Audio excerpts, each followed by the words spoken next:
In the quiet hours of a midnight train bound for New York, something unimaginable happened. Not once, not twice, but 5 times across 2 decades. Each victim sat in the same seat. Each died silently. And the final passenger left behind a note that would terrify investigators for years. Was it a coincidence? Or did something evil ride in Car 7, Seat A2? 1985, the first death. It began on a frosty March night in 1985. The train was the Northeast Express, running overnight from Detroit to New York. Among the passengers was 62-year-old Robert Langston, a retired naval officer, heading to visit his daughter in Brooklyn. He boarded the train in Cleveland around 10:30 p.m. and took his assigned seat in Car 7, Seat A2, a quiet window seat in what was known as the Blue Room car, named for its pale upholstery and dim azure lighting.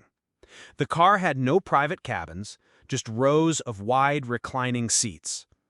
At 6:15 a.m., as the train neared Albany, a conductor found Langston slumped over, pale and motionless. Emergency personnel were called in at the next stop. He was declared dead on arrival. Cause? Massive heart failure. But Langston had no history of cardiac issues. 1986 and 1987, history repeats itself. 1 year later, on a similar route and the same train, 41-year-old Caroline Ruiz died in her sleep. Again, Seat A2, Car 7. Again, sudden cardiac arrest. Again, no prior medical conditions. Then came 1987. A young software technician, Alvin Ford, was found dead in the same seat, same car, same cause. All 3 deaths occurred without struggle, without witnesses, and always between 2 and 4 a.m. That year, Amtrak quietly decommissioned Car 7. No press, no internal report was ever made public.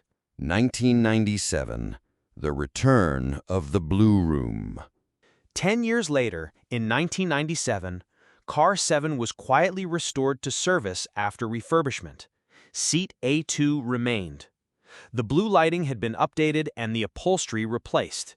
On December 3rd, a 26-year-old musician named Jared Nichols boarded the train from Toledo to New York.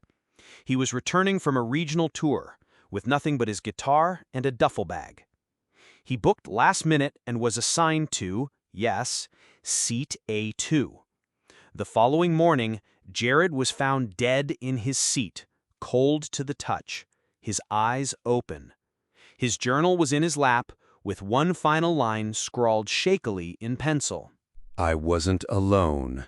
She sat beside me. She never blinked. Investigation and denial. After the 4th death, internal discussions within Amtrak surfaced, later leaked in a 2002 investigative podcast. The transcripts revealed that conductors had long joked about A2's curse, but management dismissed any correlation. No official investigation was ever launched into the deaths. Medical reports simply listed natural causes. No fingerprints or signs of foul play were found. The 5th case, 2004.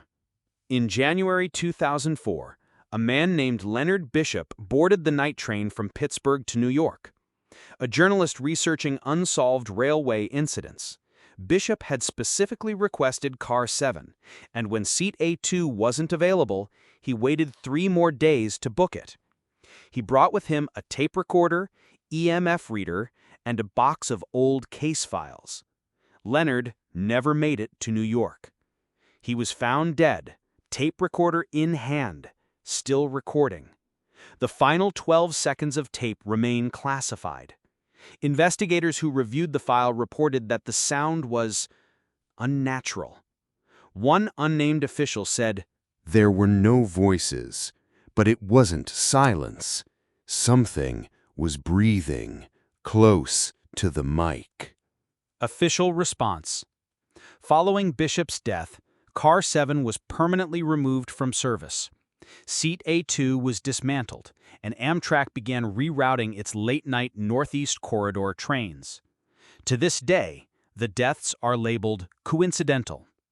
No charges, no suspects, no explanations. Conclusion. What happened in Seat A2? Was it all coincidence? 5 unrelated deaths over 2 decades in the same seat? Or was there something or someone that claimed that corner of the Blue Room as their own? Leave your thoughts in the comments. And if you want more stories like this, subscribe and don't sit in A2.